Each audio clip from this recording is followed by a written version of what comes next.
Hello kataraon! Ito na po sa MJ Sarah nagsabing for this life and today's episode pa magluto tayo ng inabraw. Ito yung isda natin. Maglagay tayo ng salt at saka yung pepper. Marinate lang natin for around 10 minutes. Ito yung bagoong natin. Maglagay tayo ng hot water. Magpakulo tayo ng tubig ng 1 to 2 cups. Then lagyan natin yung ginger.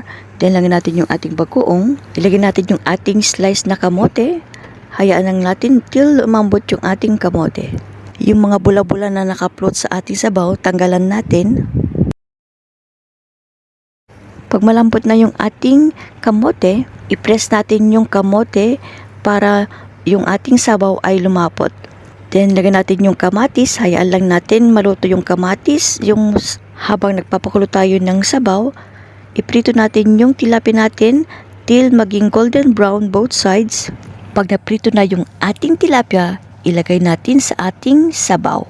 Pakuluan lang natin mga 5 minutes para lumabas yung katas ng tilapia. Mas malasa, mas masarap. After 5 minutes, lagyan natin yung ating gulay. Gulay na kangkong at saka yung ating dahon ng malunggay. Madalian lang na pagkaluto yung ating gulay. Pag naluto na, turn off fire at hanguin, lagay sa ating bowl.